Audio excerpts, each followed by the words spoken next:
दोस्तों, आज जो मैं आपको घटना सुनाने जा रहा हूँ, वो उस समय की है जब भगवान श्री कृष्ण को हनुमान जी के भयानक क्रोध को शांत करने के लिए खुद प्रभु श्री राम का रूप धारण करना पड़ा था।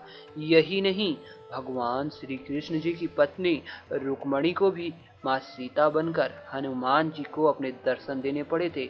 दरअसल महाभगवत पुराण के अनुसार ये घटना उस समय की है जब भगवान श्री कृष्ण के भाई बलराम को अपनी शक्ति तथा उनकी पत्नी सत्यभामा को अपनी खूबसूरती तथा गरुड़ को अपनी ताकत के मद में वे चूर हो चुके थे। उन्हें अपने इन ताकतों पर घमंड आ चुका था तथा भगवान श्री कृष्ण ने जब यह सब देखा तो उन्होंने इनके घमंड को तोड़ने के लिए एक अनोखी लीला रच डाली जिसका किसी को भी आभास नहीं था। दरअसल एक दिन नारद मुनि इंद्र की सभा में आए। उनके सम्मान में वहां सभी देवता खड़े हो गए, केवल गरुड़ को छोड़कर। गरुड़ का ऐसा व्यवहार इंद्र को अच्छा नहीं लगा। जब इंद्र ने गरुड़ से उनके इस व्यवहार के बारे में पूछा तो गरुड़ बोला कि मैं एक शक्तिशाली पक्षी हूँ और सभी पक्षियों का राजा भी। ऐसे में मैं इस साधु का सम्मान क्यों करूं जो इधर उधर भटकता ही रहता है और दुनिया भर की बातें बनाता है। ये सुन नारद मुनि जी को बड़ा धक्का लगा। इस दर्द को वो अगले दिन ही भगवान श्री कृष्ण के पास जाकर बयां कर आए। जैसे ही श्री कृष्ण ने नारद मुनि को देखा तो वे नारद मुनि के सम्मान में आदर सहित खड़े हो गए तथा अपनी कुर्सी को छोड़कर उन्हें अपनी कुर्सी में बैठाया और नारद मुनि के पैर धोने लगे। इसके बाद उन्होंने नारद मुनि से देवलोक के बारे में पूछा तो तभी नारद जी ने कृष्ण को पूरी घटना सुना दी।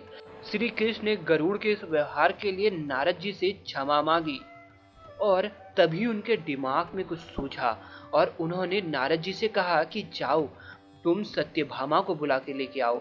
नारद जी चौंक गए कि सत्यभामा का इससे क्या लेना देना और मैं उसको क्यों बुलाऊं।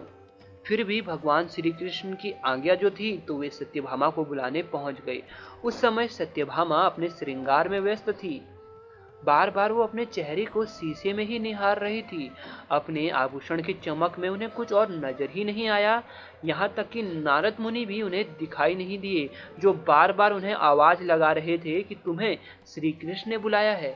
सत्यभामा ने उनके कोई भी प्रश्न का उत्तर नहीं दिया। वह अपनी खूबसूरती में ही खोई रही। यहाँ भी नारद मुनि को फिर से अपमान का घूंट पीना पड़ा। वह एक बार फिर श्री कृष्ण के पास आए और उन्होंने अपने अपमान के बारे में बताया। तब भगवान श्री कृष्ण ने कहा कि हे नारद मुनि, आप केले के जंगल में तपस्या कर रहे हनुमान जी के पास जाएं और उन्हें बुलाएं। हनुमान जी का नाम सुनकर नारद जी फिर चक्कर में पड़ गए कि भला अब हनुमान जी से कहाँ काम आ गया। खैर वे भगवान श्री कृष्ण का अनुसरण करते हुए केले के पेड़ के पास जा पहुंचे और वहां उनकी नजर हनुमान जी पर पड़ी। वे घोर तपस्या में लीन थे, परंतु भगवान श्री कृष्ण का आदेश था तो नारद जी ने बोला कि हे हनुमान जी, तुम्हें भगवान श्री कृष्ण ने बुलाया है। परंतु हनुमान जी तो घोर तपस्या में थे। तपस्या में बाधा पड़ते ही हनुमान जी को गुस्सा तो बहुत आया, परंतु वे दूसरी ओर मुख करके वापस एकाग्र होकर फिर से तपस्या में लीन हो गए। परंतु फिर से यहाँ नारद जी हनुमान जी से कहने लगे कि तुम्हें श्री कृष्ण बुला रहे हैं। अब हनुमान जी को और अधिक गुस्सा आ गया और उनकी तपस्या भी भंग हो गई। गुस्से में उन्होंने नारद जी से बोला, कौन है कृष्ण? मैं किसी भी कृष्ण को नहीं जानता।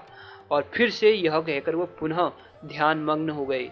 ये देखकर नारद मुनि को ध्यान आया कि हनुमान जी तो केवल प्रभु श्री राम जी की ही सुनते हैं और उन्हीं के भक्त हैं। वे सिर्फ राम जी की ही पूजा करते हैं और उन्हीं की आज्ञा का पालन करेंगे। राम नाम ही एक ऐसा दिव्य मंत्र है जो हनुमान जी से कुछ भी करवा सकता है।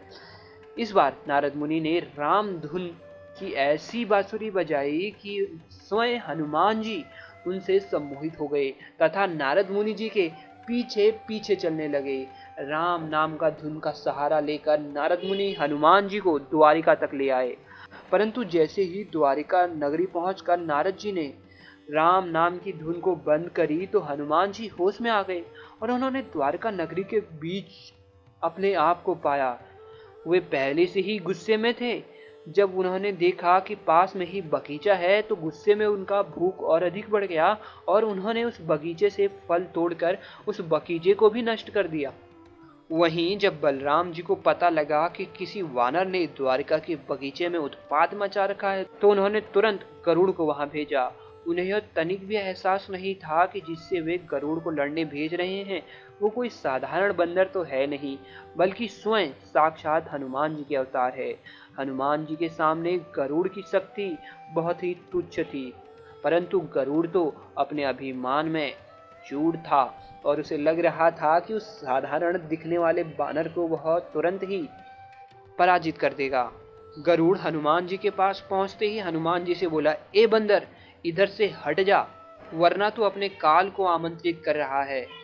और इतना कहते ही जैसे ही गरुड़ राज हनुमान जी पर टूटे तो हनुमान जी ने केवल एक छलांग मार अपनी लात गरुड़ के छाती में रख दी। गरुड़ उस लात को खाते ही बेहोश हो गए। जब बलराम को यह बात पता लगी तो वे खुद हनुमान जी से लड़ने आए, परंतु हनुमान जी के सामने उनका भी बल नहीं चल पाया और हनुमान जी के बस एक घूंसे मात्र से ही बलराम भी बेहोश हो गए। जब बलराम को होश आया तो वे तुरंत श्री कृष्ण के पास गए और उन्हें बुलाया।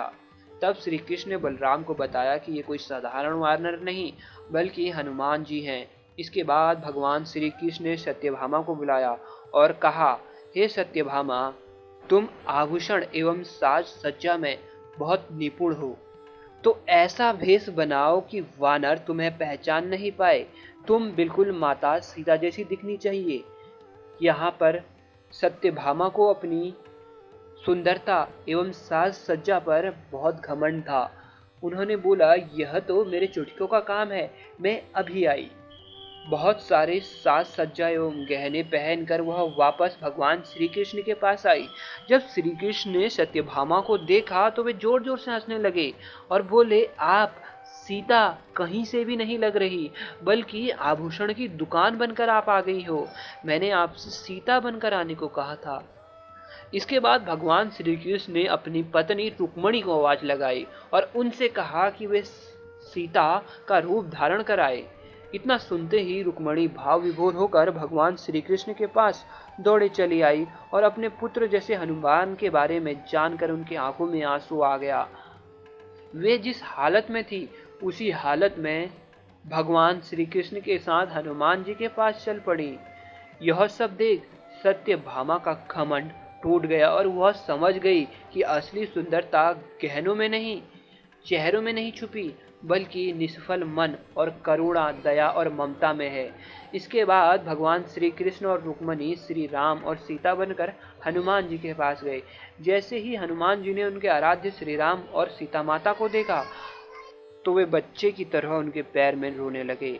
तब श्री कृष्ण हनुमान जी से बोले कि हे हनुमान, मैं राम तुमसे मिलने आया हूँ। मैं त्रेता युग में तुम्हारा राम था, परंतु द्वापर युग में श्री कृष्ण हूँ और इस समय मैं तुम्हारे सामने कृष्ण और राम दोनों ही हूँ। ये सुनकर भगवान हनुमान श्री राम के गले लगकर रोने लगते हैं और उधर सत्यभामा सहित गरुड़ भी अपने घमंड में जो चूर थे उनका घमंड टूटा। वहीं बलराम भी समझ चुके थे कि घमंड भले ही कितना ताकतवर क्यों ना हो, परंतु टूट ही जाता है।